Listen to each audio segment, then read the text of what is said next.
ഇന്ന് ജീവിതത്തിൽ ഏറ്റവും സന്തോഷമുള്ളൊരു ദിവസമാണ് കേട്ടോ. അതിൻ്റെ വിശേഷങ്ങളും കാര്യങ്ങളൊക്കെ മാഷാഅല്ലാ പിന്നീട് പറയാം. അപ്പോൾ രാവിലത്തെ വിശേഷങ്ങളാണ് കേട്ടോ. രാവിലെ എത്ര സമയം ഉണ്ടെങ്കിലും നമുക്ക് സത്യം പറഞ്ഞാൽ ഓടി തീർക്കാം, പ്രത്യേകിച്ച് സ്കൂളുള്ള ദിവസം. അതുപോലെ തന്നെ ഇപ്പോൾ എൻ്റെ കയ്യിലോട്ടൊക്കെ ഒന്ന് നോക്കിയേ, എല്ലാവരും പറയും, ചില ആൾക്കാർ ചില ഡ്രസ്സ് ഇടുമ്പോഴത്തേക്കും പറയുന്നൊരു കാര്യമാണ് കൈ കുറഞ്ഞിട്ടില്ല എന്നൊക്കെ.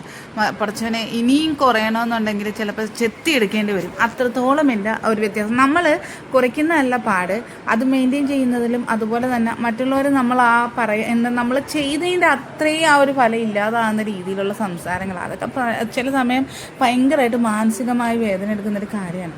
അപ്പോൾ മക്കൾക്കാണെങ്കിലും ഞാൻ വളരെയേറെ ശ്രദ്ധിച്ച് ഇപ്പോൾ ആ ഒരു രീതിയിലാണ് ഫുഡും കാര്യങ്ങളൊക്കെ കൊണ്ടുവന്നത്. അപ്പോൾ സോയ ചങ്ക്സ് എൻ്റെ രണ്ടുപേർക്കും ഭയങ്കര ഇഷ്ടമാണ് കേട്ടോ. വളരെ എണ്ണ കുറച്ച് ആ ഒരു രീതിയിലാണ് അവർക്കും കൊടുത്തു വിടുന്നത്. അല്ലാതെ നമ്മുടെ മക്കൾ നമ്മളെന്ത് ചെയ്യുന്നോ, ഒരിക്കലും ഞാൻ എപ്പോഴും പറയുന്നൊരു കാര്യമുണ്ട്, നമ്മൾ ആ ഒരു വിളിച്ച് തടിച്ചിയല്ലേ തടിയാന്ന് വിളിച്ച്, ഞാനും എൻ്റെ ഹസ്ബൻഡ് നല്ല വണ്ണം ഉണ്ടായിരുന്നത്. അപ്പം കുഞ്ഞുനാൾ മുതലേ കേട്ട ആ ഒരു ശീലം എൻ്റെ മക്കളെ വിളിക്കരുതെന്നുള്ളൊരു ആ ഒരു രീതിയിലാണ് ഞാൻ മുന്നോട്ട് പോണത്. കാര്യം എൻ്റെ ഇളയവൻ ഇച്ചിരി പൊക്കക്കുറവാണ് കേട്ടോ. അപ്പം എനിക്ക് നല്ല പേടിയുണ്ട് അവൻ വണ്ണം വെക്കുമോ എന്നുള്ളത്. അപ്പം ഞാനത് എപ്പോഴും പറയുമ്പോഴത്തേക്കാ പറയും, ചുമ്മാ കുഞ്ഞിനെ കൂടെ പറഞ്ഞ് പേടിപ്പിക്കാടി എന്ന് പറയും.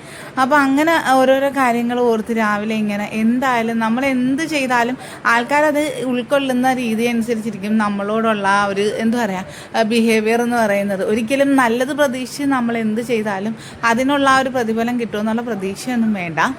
അപ്പോൾ അതേ ഒരാൾക്കുള്ള ചായയും അതുപോലെ തന്നെ ഞാൻ ഗ്രീൻ ടീ എടുക്കുന്നുണ്ട്. എനിക്ക് ഗ്രീൻ ടീ മസ്റ്റാണ് കേട്ടോ. ഞാൻ രാവിലെയും കുടിക്കും, അതുപോലെ തന്നെ വൈകിട്ടും കുടിക്കും. അതല്ലേ എനിക്ക് ഭയങ്കര ബുദ്ധിമുട്ടാണ്. പിന്നെ ഷുഗർ അത്യാവശ്യം ഒരു ബോർഡർ ലൈനിലൊക്കെ ആണെങ്കിലും 1 ടീസ്പൂൺ പഞ്ചസാരയൊക്കെ ഇട്ടാണ് ഇവിടെ ചായ കൂടി. കാര്യം ഈ ഒരു ചായ മാത്രമേ കുടിക്കത്തുള്ളൂ, അതുകൂടി എന്നെ ഇനി മധുരം ഇല്ലാതാക്കല്ലേ എന്ന് പറഞ്ഞ് പരാതിയാണ്. എനിക്ക് മെഡിസിൻ എടുക്കുന്നതുകൊണ്ട് ഷുഗർ ഉണ്ടാകും, കാര്യം സ്റ്റീറോയിഡിലുണ്ടാകുന്നൊരു ഫോൾട്ടാണ് ആ ഒരു കാര്യമൊക്കെ.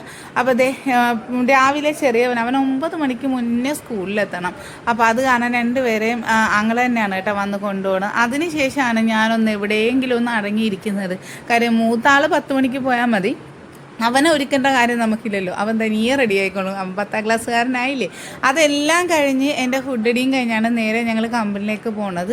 മാഷാഅല്ലാ അവിടെയും നമ്മുടെ ഒരു സ്വപ്നമല്ലേ കിടക്കുന്നത്. കാര്യം ഒത്തിരി പേരുടെ പ്രതീക്ഷയാണ് ഞങ്ങളുടെ ഈ കയ്യിലുള്ളത്. ഇത് കിട്ടാനായിട്ട് കാത്തിരിക്കുന്ന ഒത്തിരി ആൾക്കാരുണ്ട്. അവരിലേക്ക് ഇത് ആ ഒരു നല്ല ഉദ്ദേശത്തിൽ ഒരു സ്ത്രീകളും ഈ ഒരു വണ്ണത്തിൻ്റെ പേരിൽ അപമാനിക്കപ്പെടരുതെന്നാണ് എൻ്റെ ആഗ്രഹം. ആങ്ങളയുടെ വീണ്ടും പുതിയ സർട്ടിഫിക്കേഷനും കൂടി വന്നിട്ടുണ്ട്. കാര്യം പുള്ളിക്ക് ക്ലിനിക്കിലിരുന്ന് സർവീസ് നടത്താനുള്ള ആ ഒരു ക്വാളിഫിക്കേഷനും കൂടെ ആക്കിയിട്ടുണ്ട്. മാഷാ അല്ലാ. അപ്പോൾ ഇന്നത്തെ വിശേഷം ഇത്രയും.